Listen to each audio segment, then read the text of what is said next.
बिस्मिल्लाहिर्रहमानिर्रहीम अस्सलाम वालेकुम। तीन बड़ी डेवलपमेंट्स हुई हैं और बड़ी ही खतरनाक डेवलपमेंट है। एक तो इसराइल की नॉर्दर्न साइड पर इनकी फौज के हेडक्वार्टर पर एक ड्रोन आकर गिरा है और उसमें गालिबन अभी तक जो इतलात आ रही हैं कि तकरीबन 1 से 2 दिन के बाद शायद पता चले कि 10 से 15 इसराइल के फौजी मारे गए। ये अभी उनके इजराइल के मीडिया की जानिब से है, जबकि लेबनान और हिजबुल्लाह ने बताना है कि उन्होंने किया क्या है कि हेडक्वार्टर आप सोच लें किसी भी चीज़ का हो, अगर ड्रोन वहां तक पहुंच गया है तो फिर सोचें वो उनकी शारक तक चला गया है। जब ये सारे का सारा मामला हो रहा था तो आप अंदाज़ा कर लें कि इस वक्त अमेरिका में, यूरोप में, तमाम जगहों पर इसराइल की फौज हद से ज़्यादा हाई अलर्ट कर दी गई है।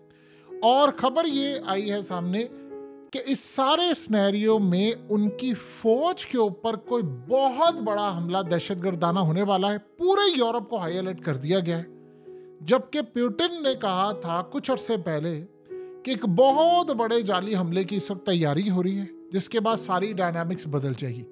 अब ये मामला ज़रा समझ ले क्या है। सबसे पहले तो आप कहानी समझें कि ड्रोन की, क्योंकि यूरोप के अंदर जो फौज इनकी हाई अलर्ट हुई है, एक वाकया सिर्फ चाहिए, याद रखिएगा, दुनिया की खतरनाक जंगों को छेड़ने के लिए। सीन कुछ ये हुआ है कि हिजबुल्लाह ने आज हमला किया। असल में इजराइल ने लिबनान पर एक छोटा, जैसे एक दूसरे पर ये हमले कर रहे हैं वो कर रहे हैं, बड़े स्ट्राइक की बात नहीं हो रही, जो जंग वाला है उसमें उन्होंने हिजबुल्लाह के लोग मार दिए। उन्होंने जवाबन अपना एक ड्रोन भेजा। उस ड्रोन ने असल में इजराइल में जाकर एक जगह पर, इनका एक हेडक्वार्टर है नॉर्दर्न साइड के ऊपर, वहां पर जाकर इन्होंने हमला किया। और बड़ी अजीब सूरत हाल है कि वहां पर इनके कई फौजी मारे गए, कई शदीद जख्मी हैं, कई सूरत हाल बड़ी ज़्यादा ख़राब है। और अजीब मामला ये है कि जब उनको पता है कि हमला हो रहा है, वो असल में 7 से 8 इजराइल की सिक्योरिटी लेयर्स को ब्रेक करता हुआ वहां पर चला गया। कोई आयरन डोम कोई उसको रोक नहीं पाया। इजराइल की फौज में अब ऐसी सूरत हाल है कि पहले तो ये कह रहे थे कि हमने बॉर्डर पर नहीं लड़ना, हमने अंदर नहीं लड़ना, बाहर नहीं लड़ना, ये नहीं लड़ना, वो नहीं लड़ना। लेकिन बाहर की सूरत हाल तो आप छोड़ें, अब तो आप अगर लेट से कि किसी मिलिट्री बेस में बैठे हुए हैं, किसी हेडक्वार्टर में बैठे हुए हैं, एजेंसियों के किसी हेडक्वार्टर में बैठे हुए हैं, कहीं ना कहीं तो आप बैठे होंगे ना। तो आपको नहीं पता कि आप तिल अवीव में बैठे हैं, आप रियाद शिमोना में बैठे हैं, आप बैठे हुए हैं नॉर्दर्न साइड के ऊपर, आप किसी भी जगह पर बैठे, इलात में भी बैठे, आपके ऊपर एक ड्रोन आएगा। आप बेस के अंदर बैठे खाना खा रहे हैं, वो ड्रोन आएगा, आपको उड़ा देगा और चला जाएगा। आप बताइए आप कहाँ पर महफूज हैं? यानी आप सोच लें कि दुनिया में क्या कोई खबर इस लेवल की बन रही है। ये आप समझ लें इस तरह है कि अगर भारत में कोई अंदर तक ड्रोन घुस जाए और जाकर मुंबई या किसी बेस को उड़ा दे, इसी तरह कोई चाहे अफगानिस्तान में चला जाए, ईरान में चला जाए, पाकिस्तान में चला जाए, रूस में चला जाए, दुनिया के किसी भी मुल्क में चले जाए, आप नाम ले, आप सोचें कि अगर उस मुल्क के अंदर ऐसा हो तो क्या खबर ब्रेक हो।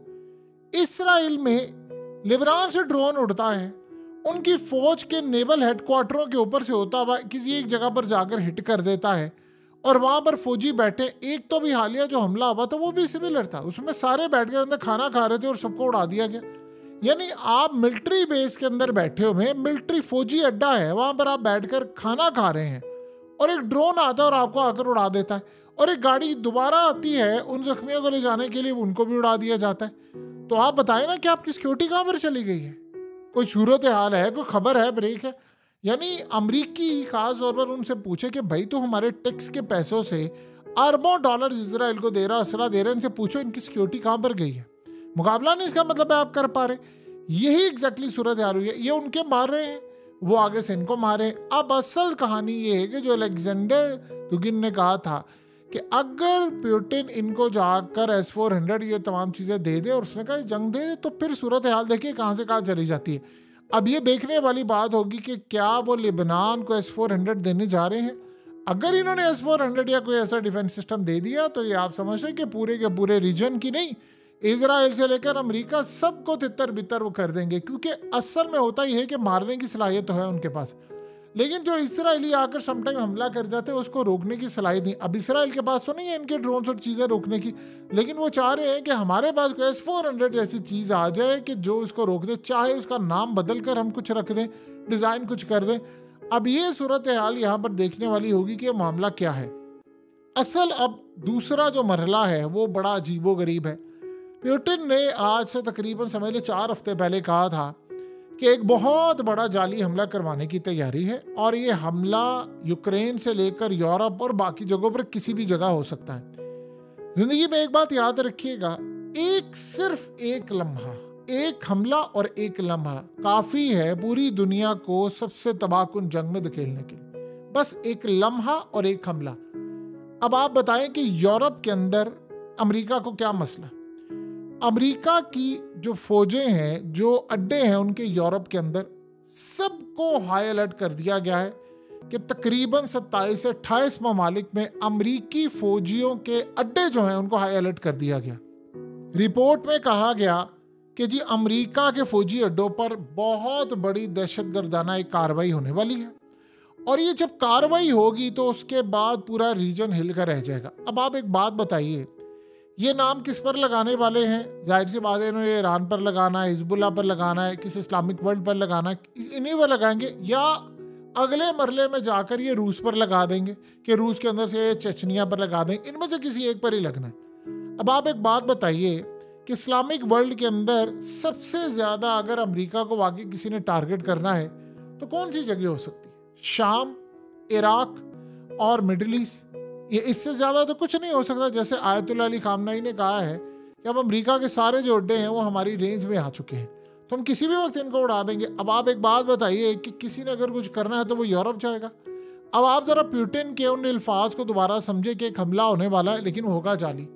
अब इसका मतलब ये है कि कहीं ना कहीं एक तैयारी है कि ऐसा कुछ हो जाए तो उसके बाद क्या होगा? 2 तरह की जंगें छेड़ी जाएंगी, एक तो रूस के साथ और दूसरा मिडिल ईस्ट के अंदर। और फिर कौन आएगा? उसमें यूरोप एंटर करेगा। फायदा किसका होगा? इसराइल का। अब समझ आ गई आपको? अब इसकी डिटेल समझ लें। देखिए, कोई ऐसा हमला होता है लट से या खुद करवा दिया जाता है और उसको नाम डाल दे गजा के ऊपर, लेबनान के ऊपर, ईरान के ऊपर या रूस के ऊपर, इनमें से किसी पर भी आप डाल दे तो आपने एक्चुअली इन सब पर डाला है, यानी किसी एक पर भी डाल दे तो सब पर डाला है। अब आप बताइए कि सारी सूरत हाल में जब हो उसको अब रंग क्या दिया जाएगा ये नहीं पता। ये तो आने वाले वक्त में पता चलेगा कौन क्या करता है। अब उसके बाद वो इतना खतरनाक हो कि पूरे यूरोप में कह दिया जाएगा देखो जी यूरोप पर जंग मुसल्लत हो गई है। अब यूरोप असल में हो ये रहा है कि इसराइल बार बार ये कह रहा है अमेरिका को कि आप इस जंग में कूदो। वो कहते थे नेटो नहीं शामिल हो रही, हम इस जंग में कैसे कूद सकते हैं? अब नेटो के कई ममालिक तो पहले ही अलग है। अगर कोई ऐसा हमला हो जाए तो एक जवाब मिल जाएगा कि नेटो को तो अब हमला करना है, क्योंकि किसी मुल्क में हमला होता है तो आर्टिकल 5 के तहत अमेरिका हो या बाकी ताकतें हो जो नेटो में, सबने मिलकर लड़ाई करनी है। तो अब आप बताइए कि सारी सूरत हाल में वो किस पर नाम लगाएंगे और फिर ये कहाँ पर जाएगा? वो कहेंगे चलो जी, मिसाल के तौर पर हिजबुल्लाह ने किया ये काम, चलो जी अब सारी फौजें निकालो वहाँ से और जाओ उनके पास लड़ने, यानी सारे ममालिक कूद पड़ेंगे लेबनान के अंदर। तो लेबनान में अगर जंग सर पर खड़ी है तो फायदा किसका होगा? सबसे बड़ा फायदा किसका होगा? इजराइल का फायदा होगा। वो तो जंग करने के लिए तैयार है। अमेरिका ने जो उसको कहा है कि भाई जंग नहीं करनी, तो आप ये सोचो उसके पास क्या रास्ता है। एग्जैक्टली इसी तरह आप जरा इस खबर को भी साथ मिलाकर समझ ले। मैक्सिको के अंदर जो अमेरिका की इंटेलिजेंस एजेंसी, उन्होंने कहा है कि हिजबुल्लाह वहां से बॉर्डर क्रॉस करवा कर वहां से हमला करवाना चाहता है और वो अमेरिका में करवाना चाहता है, यानी इस तरह की सूरत हाल। आप अंदाजा करें कि उन्होंने हाई अलर्ट इस वक्त जारी किया है कि भाई ये ऐसा मामला हो सकता है। यानी दुनिया के अंदर आपने बड़ी देर से काम शुरू कर दिया, ये कर सकता है वो कर सकता है। जवाब सिर्फ एक है कि आप कुछ ऐसा करवाएं और उसके बाद नेटो की सारी फौजों को उतार दें। देखिए, अभी तक जो सबसे बड़ी नाकामी नजर आ रही है इसराइल की, वो ये है कि वो अभी तक अपने साथ नेटो और अमेरिका को लाने में लेबनान की जंग में फिलहाल नाकाम रहा है। वो गजा में भी नाकाम रहे। देखिए, छुप छुपा कर आना एक अलग बात है, आप अपने फौजी भेज दें, आप फलाना भेज दें।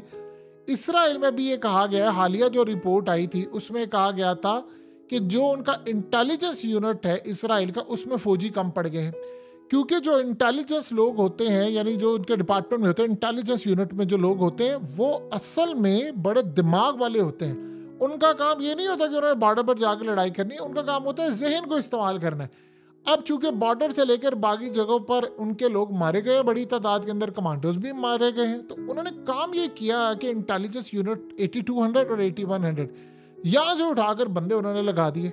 अब मैन पावर तो उनके पास पहले से कम है, तो इसीलिए अमेरिका के फौजी और बाकी फौजी यहाँ पर आकर लड़े हैं। लेकिन इसका क्या मतलब है कि वहाँ पर छुप छुपा कर तो आप चले अमेरिकी ले आए, बाकी ले आए, ये तो चले समझ आती है। यूक्रेन में भी इसराइली लड़े थे जाकर, वो तो सारी दुनिया को बताए, इंडियंस का भी नाम आ गया। लेकिन ये जो मामला है इसको आप किस तरह जस्टिफाई करेंगे कि अमेरिका के ऊपर यूरोप में उसकी फौजों पर कोई हमला हो जाए? तो जाहिर सी बात है सबसे पहले तो नेटो तैयार होगी, जिस मुल्क पर हमला होगा इसका मतलब आर्टिकल 5 ऑटोमेटिकली लग जाएगा। अब अगर उसमें नाम डाल दिया आपने ईरान का और हिजबुल्लाह का, तो फिर इसका मतलब है कि यूरोप को सारे को लिबनान के साथ जंग में उतारना पड़ेगा या ईरान के साथ जंग में उतारना पड़ेगा। यानी जितनी देर में लिबनान तरदीद करेगा, हिजबुल्लाह वाले तरदीद करेंगे या ईरान तरदीद करेगा, उतनी देर में तो वो एक स्ट्राइक के लिए पूरी तैयारी कर चुके होंगे। देखिए, इसराइल ने बड़ी कोशिश की है इंडिया को शामिल करने की, वो मान नहीं रहा। इंडिया को इन्होंने कहा ना कि आप रूस से ताल्लुकात खराब कर लें, अलग कर लें, ईरान से कर लें, कोई नहीं मान रहा। जब आप जबरदस्ती किसी से कोई बात नहीं मनवा रहे होते तो फिर आपको एक माहौल क्रिएट करना पड़ता है कि अच्छा अब ये सूरत हाल है, चलो अब इसका फैसला हम कुछ इस तरह से करते हैं। सो ये असल में इस वक्त जो इन्होंने नया खेल शुरू किया है, प्यूटिन इस बारे में बड़ी देर से आगाह कर चुका था। देखिए, आज एक बड़ा अजीब सिलसिला हुआ है। आप ये समझ लें कि अब तक के जो बड़े हमलों में से एक हमला हुआ है, और हमला ये हुआ है कि 36 अमेरिकी ड्रोन्स जो नेटो के भी हैं वो यूक्रेन में तबाह कर दिए हैं एक ही रात के अंदर, और ये रूस ने तबाह किए हैं। अब आप ये सोच लें कि वो जो ड्रोन्स है वो रशिया से लेकर कुर्सिक, यानी आप देख लें, और उसके अलावा ओरियोल से बेलगोरोड, जितने भी रीजन है उनमें जाकर तबाह किए इन्होंने। अब सवाल यहाँ पर यह पैदा होता है कि इतना बड़ा नुकसान हुआ है तो अमेरिका करेगा क्या? अमेरिका को ये बात हजम नहीं होती कि यार ये क्या मामला हो गया है, हमारी जंग खतरनाक है, हम जीत नहीं रहे, हमारे साथ मामला काफ़ी हद तक ख़राब है। सो कहीं ना कहीं इस वक्त जो सूरत हाल पैदा हो रही है वो क्लियरली इंडिकेट कर रही है कि अमेरिका हर महाज पर शिकस्त खा रहा है। दुनिया के जितने बड़े लोग हैं वही की बात कह रहे हैं कि हमें ऐसा लग रहा है कि हम अंधेरी रात में बिल्कुल चुपचाप एक ऐसी जंग की तरफ जा रहे हैं जो अब हमारे कंट्रोल में नहीं रहेगी। उधर रूस ने काम ये किया है कि अब अचानक से चुपके से उसने हथियारों की जो प्रोडक्शन है, यानी जो पहले समझ ले कि 16 घंटे काम हो रहा था, अब उन्होंने 24 घंटे काम करना शुरू कर दिया है। अब यहाँ सबसे बड़ा मामला ये है कि दुनिया में हर जगह इस वक्त हथियारों की जो डिमांड है वो बढ़ गई है। यानी आप अंदाज़ा लगा सकते हैं कि जहाँ पर हथियार बन रहे हैं, 2020 में अमेरिका के अंदर कहा गया था उस वक्त के जिन लोगों ने पैसा कमाना है वो उन कंपनीज के शेयर खरीद लें जो हथियार बनाती हैं और आप अमीर तरीन हो जाएंगे। अब सोचे 2020 के अंदर क्या था, दुनिया बंद हुई पड़ी थी सारी, तो फिर ये क्या मामला था? इसका मतलब था कि आप शेयर खरीदने का मतलब है कि किसके शेयर खरीदने? जो हथियार बनाने वाली कंपनीज है, जो मिसाइल बना रही है। किसी को पता था कि तब उस वक्त यानी यूक्रेन की जंग छिड़ जाएगी, इजराइल वाला मामला हो जाएगा, मिडिल ईस्ट में आग लग जाएगी और फिर नई जंग लिबनान की और ये सारे पूरे वर्ल्ड की होने वाली है। आप सोचें वो इतने ताकतवर हैं कि वो आपके मुंह पर आकर आपको बता रहे हैं कि भाई आप लोग ये काम कर लें, हम आपको बता रहे हैं आपके पास पैसा आ जाएगा। यानी आपको बताकर वो जंगें छेड़े हैं। वरना बताएं कि हथियार जब बिकेंगे तो कब बिकेंगे? जब दुनिया में जंग होगी। ऐसे तो कोई मुंह उठाकर हथियार नहीं लेने वाला जब जंगों की जरूरत होगी। और सबसे ज्यादा आप देखें कि हथियार कब बिकेंगे इजराइल के मामले पर। इजराइल ने काम ये किया है पिछले तकरीबन 270 दिनों में इतने ज्यादा अमेरिका से आने वाले जो हथियार थे वो खेप मंगवाता गया। इस्तेमाल इतने नहीं हुए, काफी सारे इस्तेमाल भी हुए, नुकसान भी हुआ, लेकिन उन्होंने काफी सारे स्टोर कर लिए। उनको पता था कि हमारी जो जंग अब होनी है वो बड़ी खतरनाक है, लिहाजा वो स्टोर करके बैठ गए। तो उनको पता था, वो प्लानिंग उन्होंने कब से की हुई थी। अब उनके पास इतने हथियार हैं कि इवन कि अमेरिका ने उनको कहा है कि भाई हम हथियार अभी फ्रीज किए हुए हैं, हम अभी नहीं देंगे, फलाना करेंगे, ये करेंगे, वो करेंगे। तो वो ये कहते हैं कि ठीक है जी, आप अगर नहीं देंगे तो हमारे पास ऑप्शंस बड़ी खुली है, हमारे पास हथियार है। वो इंडिया को कह रहे हैं कि भाई आप हथियार दें हमें। वो इंडिया उनको केप भेज रहा है, लेकिन इस सारी सूरत हाल में ईरान ये मामला देख रहा है कि उसने इंडिया को अब हिजबुल्लाह के साथ मिलकर कब वार्निंग देनी है कि आप अगर इस जंग में इस तरह बराह रास्त कूद पड़े हैं तो फिर हमसे गिला ना कीजिएगा कि हम किस लेवल पर जाकर आपके साथ भी लड़ाई करें। सो आने वाले दिनों में ये चीज़ें बड़ी क्लियर होगी। लेकिन आज एक बड़ा मामला, एक चीज़ तो क्लियर हो गई है अमेरिका के हवाले से और इसराइल के हवाले से। एक छोटा सा ड्रोन भी अगर चला जाए इसराइल में तो अब शायद वो रोकने की कैपेसिटी नहीं रखते, और यही किसी कौम के तकब्बुर का जवाल होता है।